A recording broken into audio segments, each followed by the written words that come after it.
10 years, 50 years, 100 years? That's not, I would like to see it come as fast as possible while continuing. How fast? Sorry? How fast? I don't have a You great don't answer know? for that, no. Okay, you just think, well, how much will it cost for us to become carbon neutral in the United States by 2050? I'm not a professional on that. I don't have an answer. You don't have any idea? No. You just think we ought to spend the money? I'm not an economist. Yeah, but it's going to cost money. You realize that? Yeah, but we've also talked about the trade-off of what the cost of climate change as emergencies will cost in the future also. So. Right, but it's going to cost trillions of dollars to become carbon neutral by 2050, right? I do not know. You don't know. You just think we ought to do it. Hey everyone, welcome back to Congress Lens. I'm Audrey, and today, we need to talk about what we all just watched. Because that exchange between Senator John Kennedy and Mr. Schumacher? That was something else. And honestly, it perfectly shows why congressional hearings should be taken seriously, not treated like open mic night for unprepared activists. Senator Kennedy walked into that room expecting expert testimony. Instead, what we saw was someone who came in representing outdoor enthusiasts but couldn't define carbon dioxide, couldn't explain the cost of the policies being pushed, couldn't defend the timeline, and couldn't even back up basic claims about fossil fuels. And yet, this same person has a history of extremely political tweets calling for abolishing the police and accusing institutions of systemic racism. So yes, Senator Kennedy had every right to dig deeper. And what he uncovered? A witness who wasn't ready for that seat. We're diving into all of it in the reaction. But before we jump in, make sure you hit that like button, subscribe, and turn on notifications so you never miss when Congress Lens breaks down what's really going on in these hearings. Now, let's get into the main reaction. Thank you. Thank you, Mr. Chairman and Mr. Vice Chairman. Mr. Schumacher, welcome. You were, who invited you here today? I came with Protect Our Winters. Right. But you're here on behalf of the Democrats or the Republicans? I'm here on behalf of the outdoor enthusiasts around America. Okay. You were contacted by Senator Whitehouse's staff? I personally came with Protect Our Winters, so I don't know how that went exactly. What is carbon dioxide? I went to high school, but that's carbon dioxide is a gas. Okay. I'm not a professional to talk about carbon dioxide so much, but. Well, you want us to abolish it, right? No, there's always going to be carbon dioxide. Right. So what is it you want us to do? Let me back up, because I want to, I mean, you're here as an expert. Tell me more about what carbon dioxide is. I'm here as an expert cross-country skier who sees the changes in my winters and the landscape that I live in Alaska. And so carbon dioxide is what I see it as is, it's a gas that exists in our atmosphere. And is it the major part of our atmosphere? Or? It's a huge part of our atmosphere, yes. It's actually a very small part of our atmosphere. Well, okay. But, yeah, I don't know. What are you asking specifically? Well, you said we need to reduce carbon dioxide emissions. I'd like to know first if you know what it is. You want us to abolish fossil fuels? I never said that. You never have said that? No. Okay. What do you think we ought to do with fossil fuels? What will we do with fossil fuels? Yeah. Should we make any changes? I would like to see a decrease in the use of fossil fuels. I think there's a possibility to use more electric generation. Okay. Over what period of time?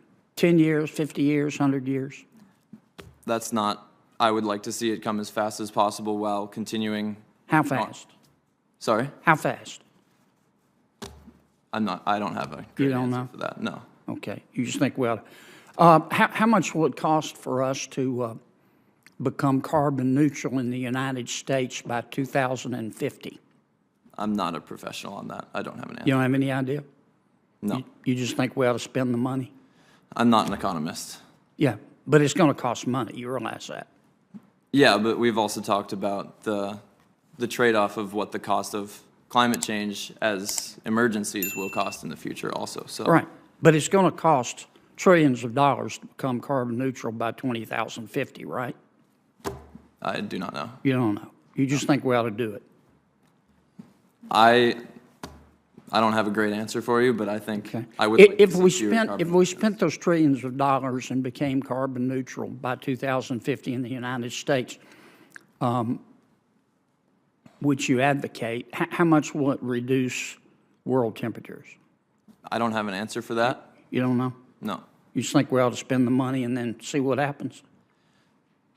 I think as an athlete, I think if we spend that money and invest in our future, hopefully those temperatures stop rising and maybe the snow at least stabilizes where it is for me. But yeah, I don't think anyone knows for sure. I don't know anyway.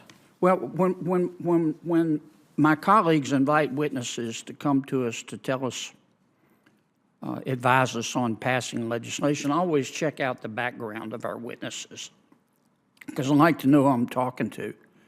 I checked yours out, Mr. Schumacher, and I want to be sure I understand it as I evaluate your testimony. On June 8, 2020, you tweeted, I'm going to quote, "The war on drugs was intentionally created to incarcerate black people en masse," end quote. The war on drugs, you said, was intentionally created to incarcerate black people en masse. Who intentionally created the war on drugs to put black people in jail? Who were you talking about? I don't remember typing that. You don't? No. It's on your Twitter feed. Maybe a retweet. I don't know. I haven't used that in a while. Well, Also, even it if doesn't it's a seem like retweet, it shows your support, right? Maybe, yeah. But it's not the topic of this conversation. I think. Right. But it has to do with, you're here giving us advice, and I just kind of like to know a little bit more about your point Yeah, of view. I'm here as an athlete giving you my story and what I've seen in my field. On August 27th of 2020, you tweeted this, quote, I'm going to quote, "Police are paid with taxpayer dollars. If they are not answerable to us, we can demand new service, and that's what this is. Abolish the police in favor of that new service," end quote. You think we ought to abolish the police, do you? Again, not the topic I'm here to talk about today. I know, but you tweeted it. Do you think we ought to abolish the police? That's not what I'm here to talk about. Should we do that before or after we get rid of fossil fuels? I'm not going to address that. You don't want to address it? Okay. Let me ask you about one more of your tweets. On August 26, 2020, you tweeted, there's a picture, I'm not going to describe the picture, but you said, quote, your words, not mine, it's on your Twitter feed, quote, "This is what systemic racism looks like. The Los Angeles Police Department is literally policing only the Black Lives Matter side," end quote. What do you mean by that? This is still off topic. No, it's not. You're here as an expert telling us, advising us, and I'm asking you about your background. I'm here as an athlete to talk about the effects of climate change on my sport. Okay, let's go back. Well, I'm almost out of time. Senator, you're well out of time, and we have other senators waiting, so please Okay. wrap up when you have a moment. All right. Thank you all for your testimony. All right, so now that we've seen the entire exchange, let's really talk about what happened here. Because Senator John Kennedy didn't just ask hard questions. He asked necessary questions. First off, Mr. Schumacher walks into a Senate hearing, not a podcast interview, not a climate rally, an actual Senate hearing, and can't define carbon dioxide beyond a gas. Then claims it's a huge part of the atmosphere, which is factually wrong. Senator Kennedy had to correct him on basic science. This is why Kennedy pressed him. If you're going to advocate for massive policy changes that will cost trillions of taxpayer dollars, you should at least know what you're talking about. Kennedy wasn't rude. He wasn't mocking. He was doing his job. demanding clarity from someone testifying before Congress. And what did we learn? Mr. Schumacher doesn't know how much going carbon neutral would cost. Mr. Schumacher doesn't know how fast we're supposed to eliminate fossil fuels. Mr. Schumacher doesn't know how much it would actually affect global temperature. Mr. Schumacher admits he isn't an economist, isn't a scientist, and isn't qualified to answer any of the questions tied to the policies he supports.